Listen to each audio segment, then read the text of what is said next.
Assalamualaikum warahmatullahi wabarakatuh. Apa kabar abang dan kakak semua? Semoga selalu sehat ya. Dan semoga kita semua selalu dalam lindungan Allah Subhanahu wa Ta'ala. Dan ibu berharap semoga abang dan kakak tetap bersemangat dalam melaksanakan proses pembelajaran kita. Walaupun sekarang kita cuma bisa belajar melalui media video saja. Oleh karena itu, marilah sama-sama kita berdoa semoga pandemi ini cepat berlalu sehingga kita bisa kembali belajar bersama teman-teman kita di sekolah dan kita bisa kembali belajar tatap muka bersama guru-guru kita di sekolah. Amin ya robbal alamin. Baiklah, pada video pembelajaran kali ini Ibu ingin menjelaskan tentang kisah Nabi Ayub alaihissalam dan kisah Nabi Musa alaihissalam. Kisah Nabi Isa alaihissalam insya Allah akan Ibu jelaskan pada video pembelajaran berikutnya. Nah, sebelum kita masuk ke materi, alangkah baiknya kita tahu terlebih dahulu apa sih tujuan Allah mengutus para nabi dan rasul kepada setiap umatnya. Tujuan dari Allah mengutus para nabi dan rasul kepada setiap umatnya adalah sebagai pemberi kabar gembira dan juga sebagai pembimbing ke jalan yang lebih baik, jalan yang Allah ridhoi, yaitu jalan menyembah Allah Subhanahu wa Ta'ala. Tentunya abang dan kakak sudah tahu ya, ada berapa jumlah nabi dan rasul yang wajib kita ketahui? Ya, betul sekali, ada 25 nabi dan rasul yang wajib kita ketahui. Dan sebagai seorang muslim, kita wajib mengimani para nabi dan rasul tersebut. Karena apa? Karena itu termasuk ke dalam rukun iman, yaitu rukun iman keempat, percaya kepada nabi dan rasul. Nah, percaya kepada nabi dan rasul itu tidak cukup dengan menghafal nama-namanya saja, tapi juga kita dituntut untuk bisa mencari tahu tentang kisah-kisah para nabi tersebut ya. Nah, pada hari ini Ibu ingin menjelaskan tentang kisah Nabi Ayub alaihissalam. Nabi Ayub alaihissalam merupakan putra dari Nabi Ishak alaihissalam bin Ibrahim alaihissalam, dan beliau merupakan seorang nabi yang sangat kaya raya.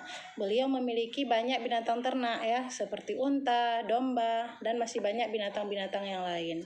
Dan beliau juga memiliki kebun yang sangat luas. Nah, walaupun beliau adalah orang yang sangat kaya raya, tidak menjadikan beliau sombong dan lalai terhadap perintah Allah Subhanahu wa Ta'ala. Tapi malah beliau dengan harta-hartanya itu membantu orang-orang yang kesusahan, memberi kepada fakir miskin, dan menyantuni anak yatim ya. Oleh karena itu, iblis merasa iri kepada Nabi Ayub sehingga meminta kepada Allah untuk memberikan cobaan-cobaan kepada Nabi Ayub ya. Kemudian Allah memberikan cobaan-cobaan kepada Nabi Ayub, yaitu yang pertama Allah memberikan cobaan mengambil kembali semua harta Nabi Ayub ya. Semua binatang ternak yang Nabi Ayub miliki itu semua mati. Kemudian juga kebun-kebunnya itu semua terbakar ya. Harta-harta bendanya itu semua terbakar, sehingga menyebabkan Nabi Ayub alaihissalam itu jatuh miskin. Beliau tidak memiliki apa-apa lagi ya. Tapi apakah Nabi Ayub itu kemudian lari dari Allah Subhanahu wa Ta'ala? Tidak, ternyata malah Nabi Ayub itu lebih taat lagi kepada Allah Subhanahu wa Ta'ala. Dan kemudian iblis meminta kembali kepada Allah Subhanahu wa Ta'ala untuk memberikan cobaan kepada Nabi Ayub. Dan Allah memberikan cobaan yaitu berupa penyakit kulit ya.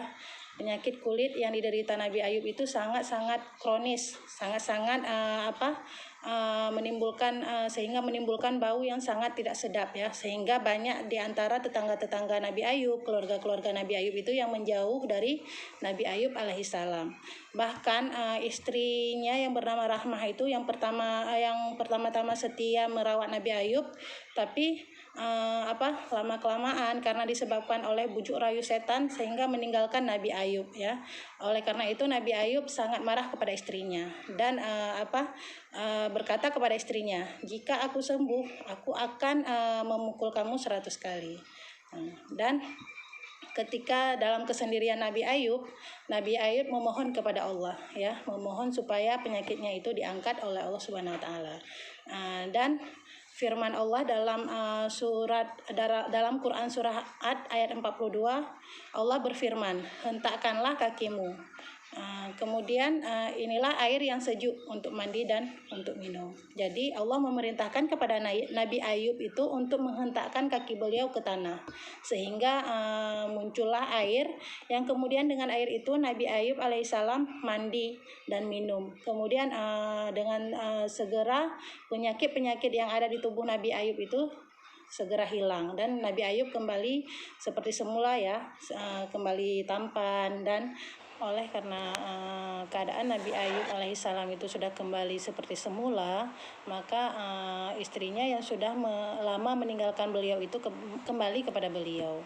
Nah, untuk memenuhi nazar Nabi Ayub alaihissalam untuk memukul istrinya sebanyak 100 kali, maka Nabi Ayub alaihissalam mengambil lidi sebanyak 100 batang, kemudian mengikatkannya menjadi satu.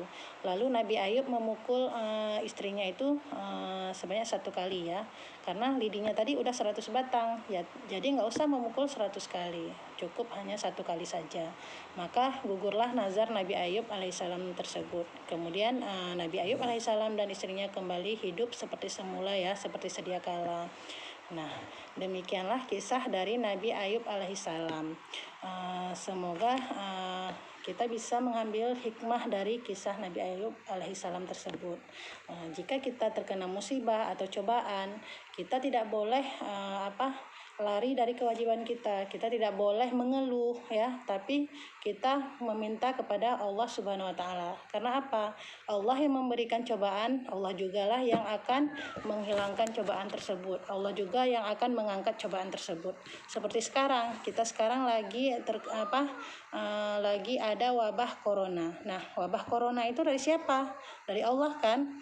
Dan insya Allah kita yakin saja bahwa suatu saat nanti Allah akan mengangkat kembali penyakit corona tersebut ya. Dan kita tidak boleh melalaikan kewajiban kita sebagai hamba ya. Oleh karena itu marilah sama-sama kita berdoa semoga Allah segera mengangkat wabah corona ini. Amin ya robbal alamin. Nah, demikianlah kisah Nabi Ayub alaihissalam yang dapat Ibu ceritakan. Semoga apa yang Ibu sampaikan itu bermanfaat bagi abang dan kakak dan juga bagi Ibu sendiri ya. Jika ada pertanyaan boleh langsung bertanya ke WA Ibu ya, Wapri. Ibu akhiri, Assalamualaikum warahmatullahi wabarakatuh.